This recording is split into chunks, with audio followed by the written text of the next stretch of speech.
Magandang araw mga kaibigan. Bigyan natin ng reaction, opinion itong post ang balita ngayon. Tungkol ito sa umiinit na bangayan, First Lady Liza Raneta Marcos versus Senator Amy. Away to the max. Kaya lang, ito, palitan sila ng mga post sa social media. Basahin ko muna ang unang post ni First Lady. Ganito sabi niya, di ba? Nagsalita si Senator Amy sa rally ng iglesia. Talagang binulgar niya ang alam niyang katotohanan. Ginagawa nilang paggamit ng pulburon ng mag-asawa. O ito, rumesbak si First Lady. Ito ang post ng First Lady ha. Hindi na ako makikipagtalo sa iyo dahil total kapatid ka ng asawa ko. At nire-respeto ko si Mami Imelda. Pero, yang mga pahayag mo, peke.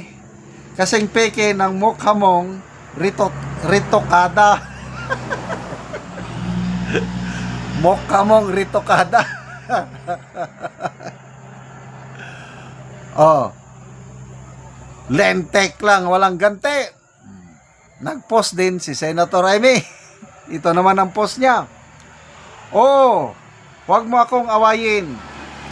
Dapat nga magpasalamat ka sa akin, ipinilit kita sa kapatid ko, kahit maganda lahat ng ex niya, ex-girlfriend. Ikaw ang pinakapangit na may pinakamalaking tiyan na puno ng polboron at alak, ang photos na i-edit, pero ang hair, ito, test dito, hindi nariritoke. Di ba? Grabing away. Kaya lang, lumalabas pala, take note ha, these are all fake post. Unang nag-post si Senator Amy. Sinabi niya, hindi ako nag-post nito. Itong last na binasa ko na ang pinakamalaking tiyan na puno ng polboron at alak, magpasalamat. Hindi siyang nag-post.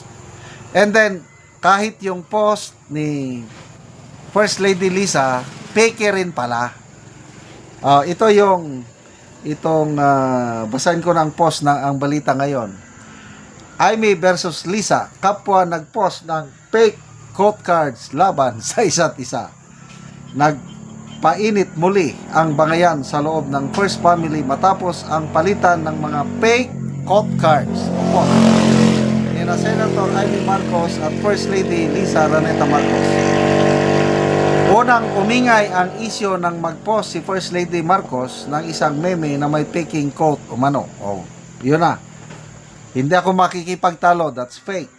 Ilang oras lang ang lumipas, si Senator Amy naman ang naglabas ng sariling post. Dismayado sa isang fake quote card na nakapangalan naman sa kanya at halatang ginawa para gantihan ang viral post ni Liza. Makikita na kumakalat na edited artwork ang faking payag na iniugnay kay Amy. Oo, huwag mo akong awayin, ikaw ang pinaka. Oh, yun. Agad na nilinaw sa kanyang official na Facebook page, I did not post this. Thanks. Sabi pa ni Senator Amy, maging maingat po tayo sa mga faking pahayag. Ang mga tulad nito ay nakakadagdag lamang sa ingay na hindi naman nakakatulong. Okay, so ito, believe ako kay Senator Amy dahil kinorek niya kagad. Hindi ako ang gumawa niya. So, anong ibig sabihin nito? Una, tingin ko, itong mga content creators ba, yung mga nagpo-post, meron talagang mga loko-loko na mahilig ng fake news. Ang hinahabol lang nila, yung, di ba, kung maraming mag-react, maraming may sweldo rin yung mga yan kumikita. So ito, ang bantayan natin, may mga irresponsible na gumagamit sa social media at sinasakyan itong away ng pamilya. So this is very, very bad. Talagang panloloko ito. Itong gumagawa ng mga faking post na ito. Ulitin ko, ang motibo dyan is pera dahil pag maraming mag-like, mag-comment, mag-share, lalaki ang kita nila sa Facebook. Ang tanong dyan ngayon is, sana matonton sino yung nagpapakalat ng fake news na ganyan. Bilib ako kay Senator Marcoleta dahil biniktima rin siya ng post eh. May nag-post ganito, para bang nagsasalita si Orly Gutesa na pinilit lang ako ni na Marcoleta at Defensor na magsinungaling, kailan ganito. So paninira kay Marcoleta at Defensor. Allegedly nagsasalita si Gutesa. Ayun, peke pala yun. So na-determine kaagad ni Senator Marcoleta, nakuha niya yung pangalan, cellphone number, ito, baka sasampa niya ng kaso, I don't know. So, sa tingin ko, si Senator Remy, wala na siyang balak na basta sabi niya, thanks, hindi ko yan. Simple lang siya. Ang Malacanang, I don't know, anong gagawin din niya. So, mag-iingat po kayo sa fake news. Yan, ako, binabantayan ko ang mga binibigyan ko ng reaction vlog. Pagalanganin, wag. So ito, ang balita ngayon, isa sa mga paborito ko, ang galing niya. So salamat, ang balita ngayon.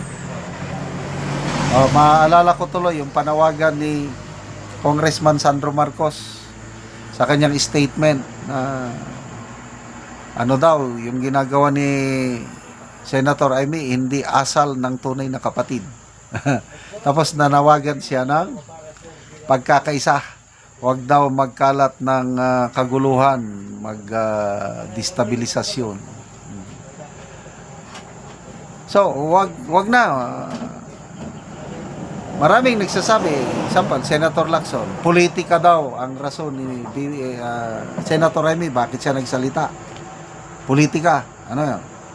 To me, it's not family. Gusto niyang isalbar ang kapatid niya. At isalbar ang taong bayan. Ngayon, nakikita. Kung politics man, secondary na lang yun. Pagmamahal ni Senator Amy sa kapatid niya ang dahilan, plus pagmamahal niya sa taong bayan, kaya sinambulat niya ang katotohanan, nalalaman niya. Okay, salamat mga kaibigan sa inyong pagsubaybay sa ating channel. Kakatulong kayo ng malaki sa tribong Talandig ng Bukidnon dahil ang sweldo natin sa channel na ito is pantulong po sa tribo. Namimigay tayo ng mga libreng yero at pako para makapagpatayo itong tribo ng mas maayos na tirahan. Panoorin nyo ang video na ito. So, muna ni ang mataga gyero.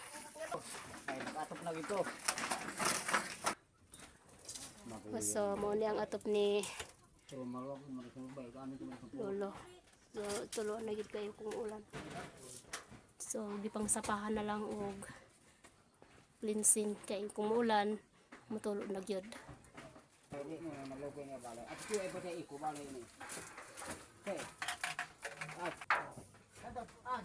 So karon pila na ni katuig ang inyong balay? 16 na So 16 na katuig ang balay sa imong papa ni? Oo. So 16 na usa dayon ani na day siya. Tungod sa among kalisod ay pagidi na inisdan. Sa gatan sa video. Okay. So 16 na years na usa na ani na day ang atop.